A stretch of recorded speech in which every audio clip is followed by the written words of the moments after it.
Educated ಇರಬೇಕು, ಅದು ಭಾಳ ಮಹತ್ವದ. ಓದಿಸ್ಬೇಕು, ಅವ್ರ ಮಕ್ಕಳು ಬೆನ್ನತ್ಬೇಕು. ಇಲ್ಲಿ ಅನೇಕ ತಂದೆ ನಾನು ನೋಡ್ತಾ ಇರ್ತೀನಿ, middle class, lower middle class, higher class.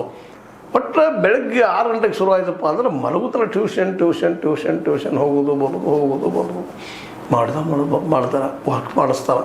ಹೀಗಾಗಿ ಆಳ್ವಾಸ್ ಆಗಿರ್ಬೋದು, ಎಕ್ಸ್ಪರ್ಟ್ ಆಗಿರ್ಬೋದು, ಮತ್ತೊಂದು ಕಡೆ ಆಗಿರ್ಬೋದು, ಕೋಟಾದಲ್ಲಿ ಆಗಿರ್ಬೋದು, ಎಲ್ಲ ಈ ದೇಶದ ಮುಖ್ಯ ಕೇಂದ್ರಗಳು ಇವೆಲ್ಲ ಇವತ್ತೇನು ಕೋಚಿಂಗ್ ಸೆಂಟರ್ ಎಲ್ಲ ಪಬ್ಲಿಕ್ ಸೆಕ್ಟರಲ್ಲಿ, ಪ್ರೈವೇಟ್ದೂ ಎಲ್ಲ. ಅಪರೂಪಕ್ಕೆ ಇದೊಂದು ಸರ್ಕಾರಿ ಶಾಲೆಗಳು ಕಲ್ತಂಥ ಈ ಹೆಣ್ಣು ಮಗಳು ರಾಣಿಬಾಯಿ ಸ್ವತಃ ಇವ್ರ ತಂದೆ ಒಬ್ಬ ಕುಡುಕ ತಾಯಿಗೆ ಒಂದು ದುಡಿಮೆಯಿಂದ ಈ ಮಗು ಕಲಿತ ಇವತ್ತು ಟಾಪ್ 12ರಲ್ಲಿ, ಅದು ST ರಿಸರ್ವೇಷನ್ದಲ್ಲಿ ಆಗಿದ್ದಾಳೆ. ಯಾವುದರಲ್ಲೇ ಆಗಲಿ ಆಗಿದ್ದಲ್ಲ, ಇದು ಬಹಳ ಸಮಾಧಾನ. ಇದನ್ನು ತೋರಿಸಿ ನಾವು ನಮ್ಮಲ್ಲೂ ಆಗ್ತಾರೆ, ಪ್ರತಿಭೆ ಇದ್ದರೆ ಆಗ್ತದೆ, ಬಡವರಿದ್ದರೆ ಆಗ್ತದೆ ಅಂತ ನಾವು ಹೇಳಲಿಕ್ಕೆ ಹೋಗ್ಬಾರ್ದು.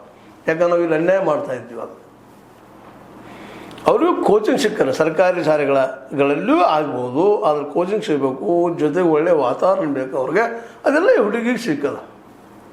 ಸರ್ಕಾರಿ ಶಾಲೆಗಳು ಒಳ್ಳೆಯ ಮಾಸ್ತರ್ ಸಿಕ್ಕಿದ್ದಾರೆ, ಎಲ್ಲ ಕೋಚಿಂಗ್ ಸೆಂಟರ್ಗಳು ಸಿಕ್ಕಿದ್ದಾರೆ, ಸರ್ಕಾರಿ ಕೋಚಿಂಗ್ ಸೆಂಟ್ರು. ಇವಳು ಅಲ್ಲಿ ದುಡಿದಿದ್ದಾಳೆ, ಹಾರ್ಡ್ ವರ್ಕ್ ಮಾಡಿದ್ದಾಳೆ. ಬೆಳಗ್ಗೆ 3ಕ್ಕೆ ಎದ್ದು ರಾತ್ರಿ ತನಕ ಓದೋದು ಮಾಡೋದು, ಅವಳಲ್ಲೂ ಛಲ ಅದು, ಆ ಮತ್ತು ಬೇರೆ. ಆದರೆ ಎಲ್ಲ ಮಕ್ಕಳು ಹಿಂಗೆ ಪಾಸ್ ಆಗ್ತಾರೆ ಸರ್ಕಾರಿ ಶಾಲೆ ಅನ್ನೋದು